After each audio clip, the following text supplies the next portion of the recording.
Good morning. It's Monday, July 8th, 2013. Welcome to Houston, and this is Mission Control Houston.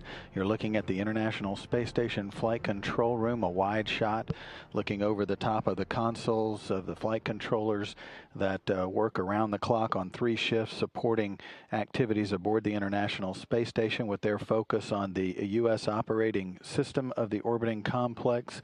The team throughout the day is being led by veteran Flight Director David Korth. He and his team have been on console since about 7 o'clock this morning.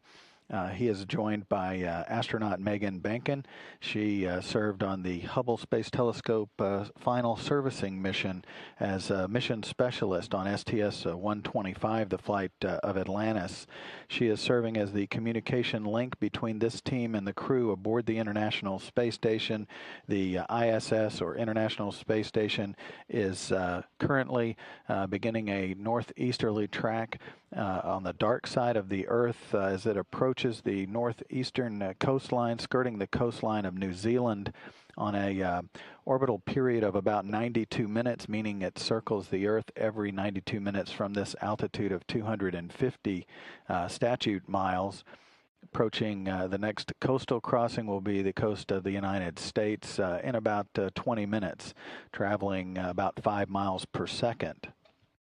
The station is housing the Expedition 36 crew, which of course is a 6-member crew aboard the complex. They are dividing and conquering aboard the station, if you will, today.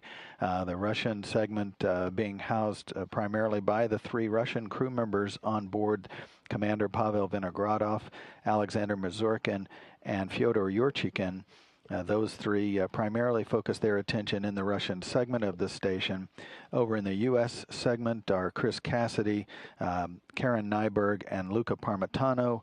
Parmitano as representing the European Space Agency as a member of the Italian Space Agency aboard the station. It's his first flight. He is actually the 209th individual crew member to live aboard the International Space Station.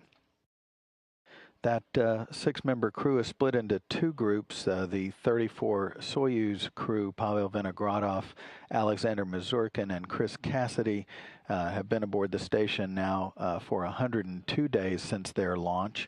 They launched to the complex back on March 28th, and they plan to return home on September 11th. The other 3 crew members are considered the newest crew members, Yurchikhin, Parmitano, and Nyberg.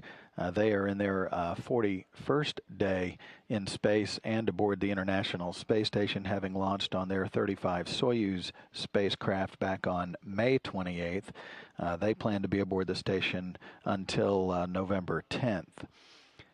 Several of the crew members pretty much have been focusing their attention on preparations for a spacewalk Tuesday. The crew members have done an extensive amount of work in checking out their spacesuits and also their tools and equipment that will be used for that spacewalk that will be performed by Chris Cassidy and Luca Parmitano.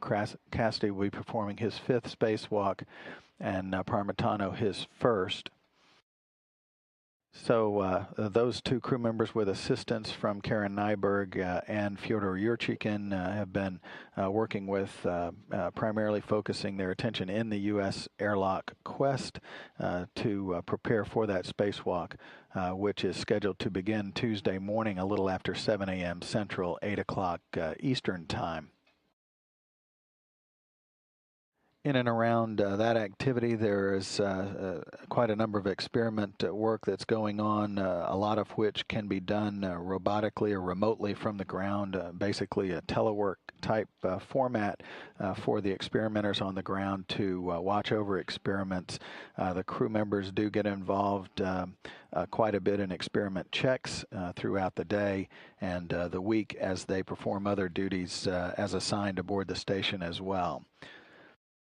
So a busy day for the crew as they come out of the weekend and head into their Monday morning aboard the International Space Station, preparing for Tuesday's EVA or spacewalk.